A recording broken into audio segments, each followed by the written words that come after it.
করতে শিখুন। পাণ্ডবরা বন থেকে এসেছিলেন। ওনাদের কাছে না কোনো ধন ছিল, না কোনো সম্পদ, না বিদ্যা।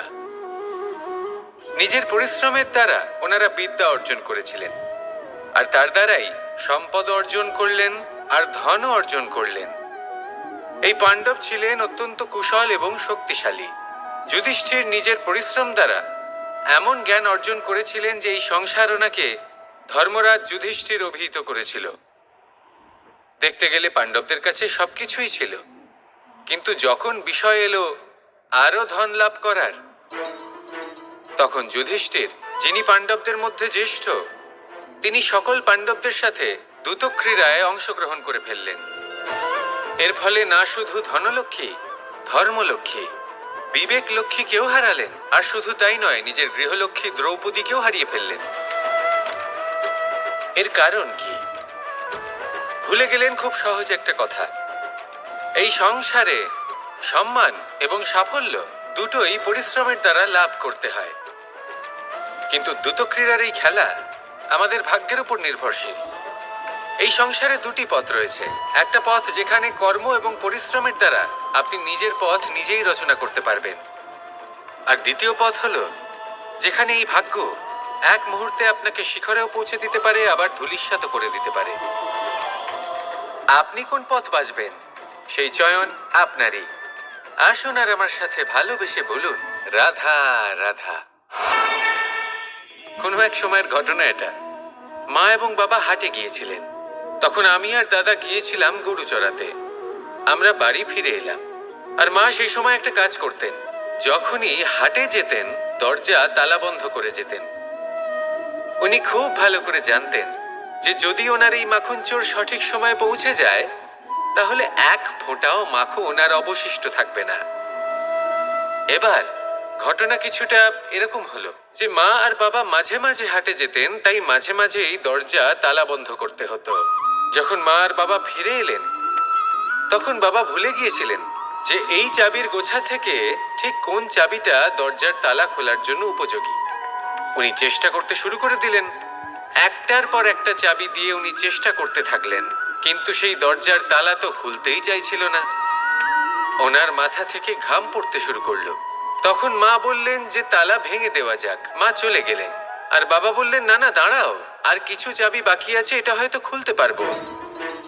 মা হাতুড়ি নিয়ে চলে এলেন সেই তালা ভাঙার জন্য, আর তখনই বাবা শেষ চাবিটা প্রয়োগ করলেন, আর দরজার তালা খুলে গেল। যদি উনি চেষ্টা না করতেন তাহলে এই তালাটাও ভেঙে যেত আর চাবিটাও নষ্ট হয়ে যেত, ঠিক কিনা? এবার এই ঘটনাটা আমি দেখেছিলাম, আর আমার মনে হলো যে কখনো কখনো এই চাবির গোছার মধ্যে থেকে শেষ চাবিটাও কিন্তু জীবনের দরজা খুলে দিতে পারে। সেজন্য আপনি যদি জীবনে সাফল্য লাভ করতে চেষ্টা করেন, নিজের লক্ষ্যে পৌঁছতে চান, তাহলে হার মানবেন না। হয়তো দেখবেন আপনার পরবর্তী প্রচেষ্টা বা এই অন্তিম প্রচেষ্টা আপনাকে সাফল্যের পথে নিয়ে গেল। তাই নিরন্তর প্রচেষ্টা করতে থাকুন, জীবনে সাফল্য লাভ করুন। যজ্ঞের আগুনকে শুভ বলে মনে করা হয়, আর সেখানেই চিতার আগুনকে অশুভ মনে করা হয়। এমনটা কেন হয়? এখানে বিষয়টা হলো লক্ষ্য, বিচার এবং সঙ্গের। যখন আমরা যজ্ঞ করি তখন আমাদের লক্ষ্য কি হয়? পরিবেশকে আরো পবিত্র করে তোলা, ইতিবাচক করে তোলা। আমাদের লক্ষ্য শুভ হয়। তারপরে আসে বিচার। এই পরিস্থিতিতে সেই বিচার হলো অগ্নি। স্ফুলিঙ্গ থেকে তীব্র আকার ধারণ করে সমস্ত কাঠকে পুড়িয়ে দেয় এবং সুগন্ধ ছড়িয়ে দেয়। অর্থাৎ যদি আপনার লক্ষ্য শুভ হয়, তাহলে তার নিজেই শুভ বিচারধারাকে আমন্ত্রণ জানায়। এই শুভ বিচার তখনই আসবে যখন আপনার সংকল্প শুভ হবে। অন্যদিকে হলো চিতার আগুন। এর লক্ষ্য কি? একটা দেহকে পরধামে পৌঁছে দেওয়া। সবার শেষে সবকিছু আপনার উপরে নির্ভরশীল যে আপনি কোনটা চয়ন করতে চান। আপনার লক্ষ্য যদি শুভ হয়, তাহলে আপনার বিচার এবং সঙ্গতি আর তার পরিণাম সবই শুভ হবে। আসুন আর আমার সাথে ভালোবেসে বলুন, রাধা রাধা। এই সংসারের প্রত্যেক বস্তুর, প্রত্যেক পরিস্থিতির, প্রত্যেক আবেগের দুটি দিক আছে। এর মধ্যে পার্থক্য করা সম্ভব শুধুমাত্র দৃষ্টিভঙ্গির দ্বারা। যদি কোনো ব্যক্তি পর্বত শিখরে দাঁড়িয়ে থাকেন, তাহলে উনি এটাই দেখতে পাবেন যে এই জলের ধারা সমুদ্রের দিকে বয়ে চলেছে। আরেক ব্যক্তি যিনি সমুদ্রের কাছে দাঁড়িয়ে আছেন, তার এটাই মনে হবে যে এই জলের ধারা সমুদ্রের দিকে আসছে। এখানে বিষয়টা হলো দৃষ্টিভঙ্গির, আর এটাই সময়ের সাথেও হয়ে থাকে। অনেক সময় মানুষ চিন্তিত হয়ে পড়েন, ত্রস্ত হয়ে পড়েন যে তার কাছে হয়তো খুব কম সময় আছে, তাতে তিনি অনেক কিছুই করতে পারবেন না, আর একটু সময় থাকলে খুব ভালো হতো। তিনি এইভাবেও ভাবতে পারেন যে অল্প হলেও সময় বাকি তো রয়েছে, অর্থাৎ যা অবশিষ্ট আছে তাকে সংরক্ষণও করা সম্ভব, তাতে জীবন যাপনও করা সম্ভব। আর এটা নির্ভর করছে আপনার উপর। তাই দৃষ্টিভঙ্গি ইতিবাচক রাখুন। জীবনে দুই ধরনের আবেগ রয়েছে যার কোনো মূল্য নেই। আমার কথার অর্থ এটা নয় যে এদের কোনো গুরুত্ব নেই, গুরুত্ব যথেষ্টই রয়েছে, শুধু এদের জন্য আপনাকে কোনো মূল্য দিতে হয় না। প্রথম আবেগ হলো আনন্দ, প্রসন্নতা। এটা আপনি যে কোনো জায়গায় খুঁজে পেতে পারেন যদি আপনি খুঁজে পেতে চান। আপনি কোনো পুষ্পের সৌন্দর্য দেখে প্রসন্ন হতে পারেন। বায়ুর কারণে যখন একটি বৃক্ষ শিহরিত হয়, সেটা দেখে আপনি প্রসন্ন হতে পারেন। একটা ছোট্ট শিশুর কলরব শুনেও আপনি প্রসন্ন হতে পারেন। একটা ক্রন্দনরত বালককে হাসিয়ে আপনি প্রসন্ন হতে পারেন। সবকিছু আপনার উপর নির্ভরশীল। সেখানে আরেকটি আবেগ হলো দুশ্চিন্তা। মানুষ বড়ই দুশ্চিন্তা করতে থাকে। আজ আমি এই কাজ করেছি, সেই বিষয়ে চিন্তা। আজ আমি এই কাজ করতে পারিনি, সেই বিষয়ে চিন্তা। কাল আমাকে এই কাজ করতে হবে, সেই নিয়ে চিন্তা। আমি কি সেই কাজটা করতে পারবো, সেই বিষয়েও দুশ্চিন্তা। চিন্তা সর্বত্র রয়েছে, যার জন্য মূল্য দিতে হয় না। যত চান আপনি একত্রিত করতে পারেন। একটা গুরুত্বপূর্ণ কথা মনে রাখবেন, প্রসন্নতা জীবনের একটা নতুন সূত্রপাত। সেখানে দুশ্চিন্তা হলো জীবনের চিতার সমান। এবার এই দুটি আবেগ হলো মূল্যহীন, দুটোই আপনার সামনে আছে। কোনটা চয়ন করবেন আপনি, দুশ্চিন্তা নাকি প্রসন্নতা? সিদ্ধান্ত আপনারই। আসুন আর আমার সাথে ভালোবেসে বলুন, রাধা রাধা। ধন, সম্পত্তি, এগুলো আসলে কি? এগুলো শুধু সেই মূল্য যার দ্বারা আমরা কোনো কিছু অর্জন করতে পারি।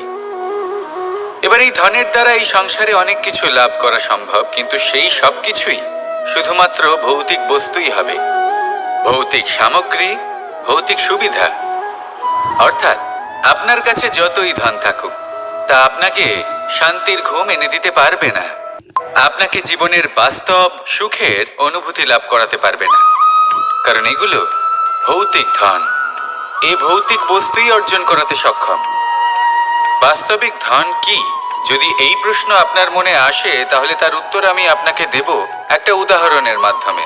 কখনো আপনি শুনে থাকবেন যে একজন পিতা আজীবন অনিষ্ট করেন, অনর্থ করেন, খারাপ কাজ করেন শুধু ধন অর্জনের জন্য। তিনি ভাবেন যে আমি ধন অর্জন করব আর নিজের সন্তানকে একটা উজ্জ্বল ভবিষ্যৎ প্রদান করব, একটা সুখ স্বাচ্ছন্দ্যময় জীবন দান করব। এবার সন্তান যখন জন্ম লাভ করে, তখন সে ভাগ্যের জোরে সেই ধন ভোগ করে। যেরকম সে পায়, সেরকমই তার ব্যবহার সে করে। কখনো আপনি এটাও দেখে থাকবেন যে সেই সন্তান সমস্ত ধন নষ্ট করে ফেলে, আর সেই পিতা যিনি সমস্ত ধন সঞ্চয় করেছেন, যিনি সেই ধনের প্রভু, আজ সেই ধনের প্রহরী হয়ে রয়েছেন। এবার এরকম কেন হয়? এরকম তখনই হয় যখন সেই পিতা বুঝতেই পারেন না যে তার জীবনের আসল ধন কি।